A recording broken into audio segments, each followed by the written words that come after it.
Good evening, viewers. It's time for another subscriber spotlight. This time featuring Supressedkiller1 in the T37 on Fiery Salient. It's almost like this is one of the few good scouting maps. Anyways, so he's gonna right away go to the 1-2 line and he's gonna start out playing passively. I'm gonna tell you right now, it's not gonna be the same kind of result. He's going to start out passively, and then he's going to get aggressive in his play very quickly. He's not going to get 10,000 spotting, but he is, however, going to do something which is very impressive in another way. It's a tier 7 game, so he's actually been kind of lucky with the matchmaking. That right there could have screwed him over if there was a scout tank close enough. Where he went to the wrong bush and then kind of hesitated, I guess. But luckily, it does not. So right away, you have a Cheeto and a 12T in the middle. He's just kind of glancing at them and trying to get lights on him, really. But the problem for him is the T50 and the A43 are closer to them and within view range. And they're within view range and they have eyes on them. So they're most likely getting the spotting, and he's not. So pretty much the only thing he can really spot right now, because the T50 is anything that's on H12 and back, if that makes sense. So right away we can tell we have a good team. We have a Tog behind the Artie, and it's always a good sign. So he's waiting for something to happen, and so far there really hasn't been anything popping up, which is unusual. So you can kind of see him looking around, kind of losing patience, pinging his teammate behind Artie, telling him, well, he's not telling him, but he's kind of implying that he should probably move. And any minute now he's gonna lose patience, and he's backing up, so he's behind the bush before he fires, which is a good idea. And he's trying to find a target that he can actually shoot.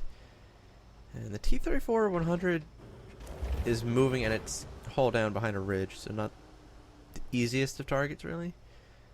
Trying to get a shot on the 12T, and he puts one into the 12T. Puts one into the Cheeto. Can he get another shot into it? Nope. He somehow bounces on the side of the turret. Okay.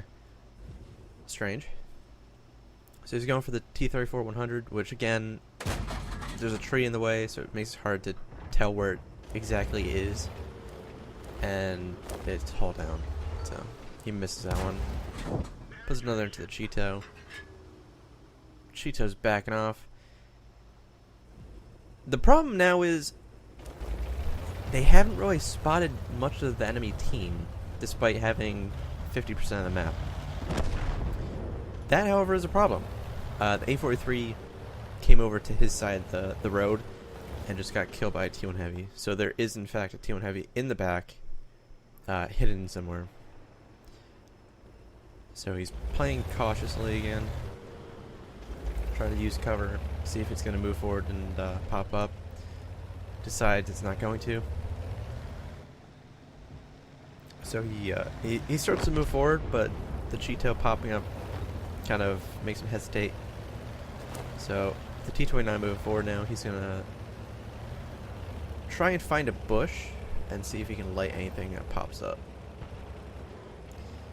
Now, this isn't exactly a bad bush if he wants to shoot something at like K2, because there's a bush in front of him, so he's double bush technically. However, if the Cheeto pops up, he can probably light him. T1 Heavy pops up along with Hummel. He makes the right choice, in my opinion, going for the clicker. You gotta take out those clickers before they can click on anything, really. And doing a great service for all World of Tanks players. So those two are dead. Now he's gonna go and drop onto the Cheeto. Puts one shot to the Cheeto, and he could have waited a bit longer on that one. Instead, he puts it into the Tiger decoration, and then misses the kill shot. So he has 1 kill, and his team is down 6-8, and they're down on HP by a good margin as well. So he can't really throw away HP or his tank. You never really want to throw your tank away, but you never know. Just to like jump off a cliff to kill the last tank, that's acceptable. And somehow, up until this point, a Tiger P has been camping at J2 of all places, unlit, until he has now decided to actually fire his weapon. And so, Suppress is going to go kill it. You can kind of tell he's glancing over at the clicker, deciding if he wants to kill another one, but his team's down 7-11, and by a lot of HP, and he decides to take out the Tiger P, which is, you know, actually a good portion of the HP advantage that they have, despite it not actually really contributing to the battle. This is where it gets a bit wonky, by the way, because I'm assuming it's a replay bug, as you're about to see. Yeah. I'm assuming that's a replay bug and not him actually spinning his camera around at the last second, because that would be kind of strange. There you go again. So he kills the Tiger P, and somehow the Tiger P misses 2 shots on him. He takes a hit from the Tog, however. He probably should be...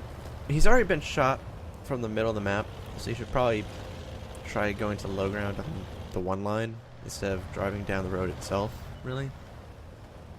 But he should no longer be lit at this point.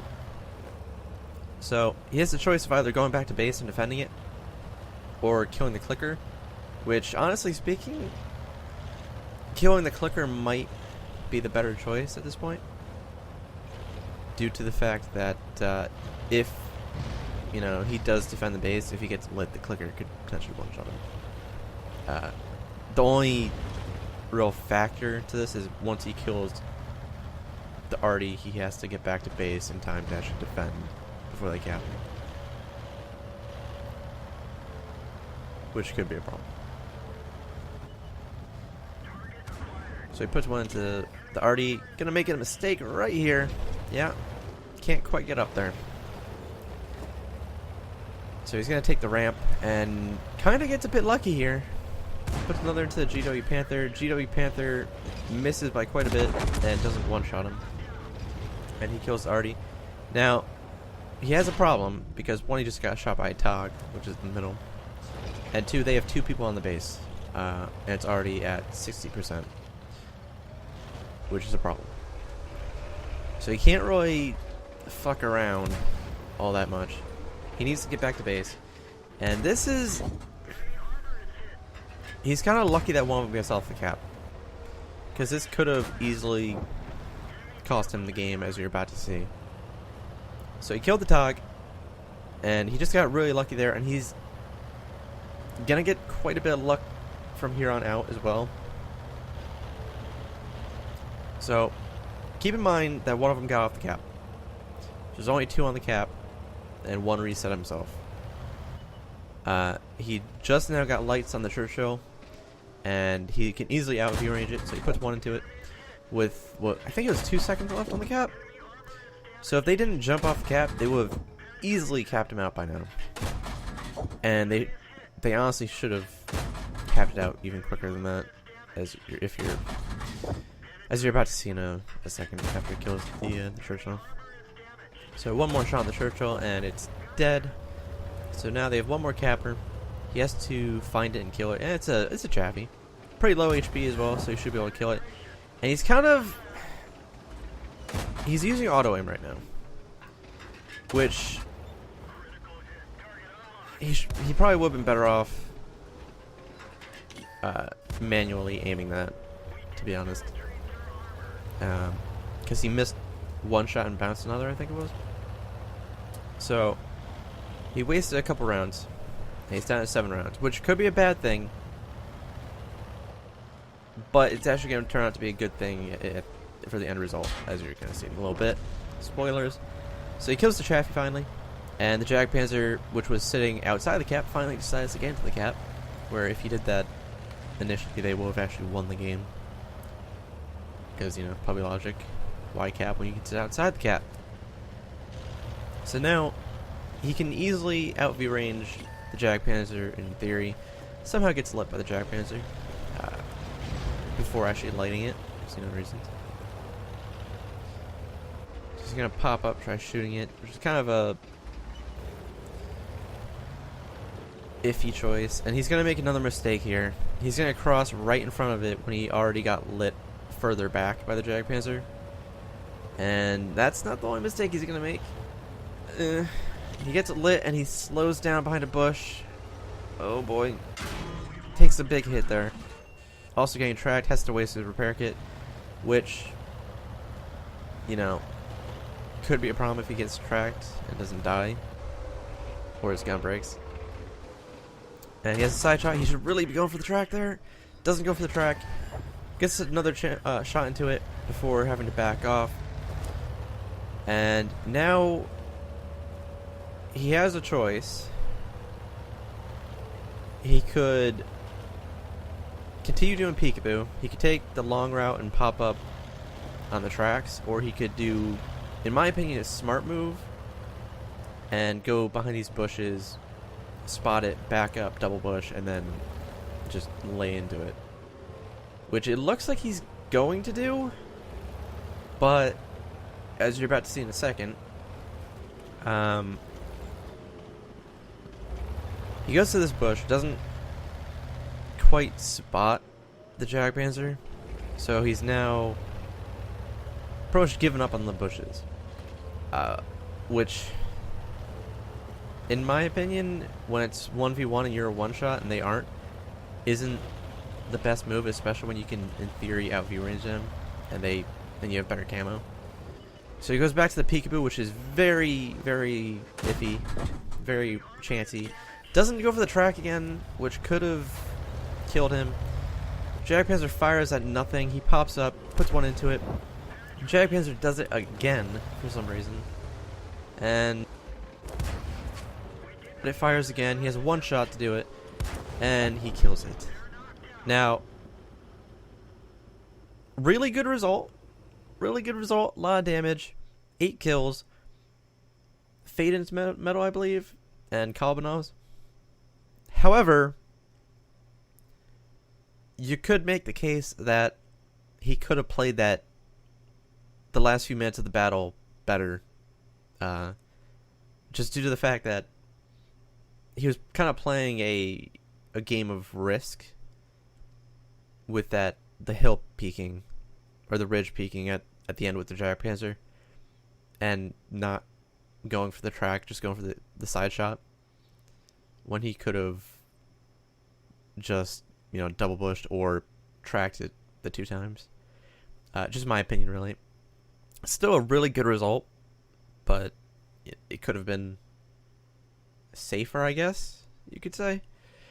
So onto the after battle result. Alright, so that was a ace tanker, spotter, bruiser, demolition expert, duelist, fire for effect, Faden's medal, which is very impressive, Kolobanov's, Radley Walters, defender, tanker sniper, high caliber, and top gun. Oh boy. Alright, so he has the top damage. He had 8 kills, top experience by a good margin really. Both teams kind of had a lot of people that didn't really do a whole lot, to be honest. Somehow the enemy team's top damage was a TOG 2, which is usually a bad sign. Second on both teams is Artie, which is really quite sad. And how would the enemy Jagdpanzer do? Or is it? Not bad. Somehow the Tiger P came out on 5th, but whatever. So he fired 50 shots, 43 hit, 36 penned, 3,867 damage, and 1,711 from 300 meters or further. Took 5 hits, 4 penetrated, 1 did not. Spied 6 enemies, got 10 damage. Damaged 10 enemies, destroyed 8, And despite it not being really focused on scouting, he still got a pretty good amount of scouting. 2,368, 100 base defense points. Pretty good distance traveled. Made a profit of 8,039 and 4,887 experience, which is not bad. Not bad at all. So, like I was saying, it's a really good result. He got a lot of medals, but in my opinion, Suppressed, you could have played it a bit safer at the end.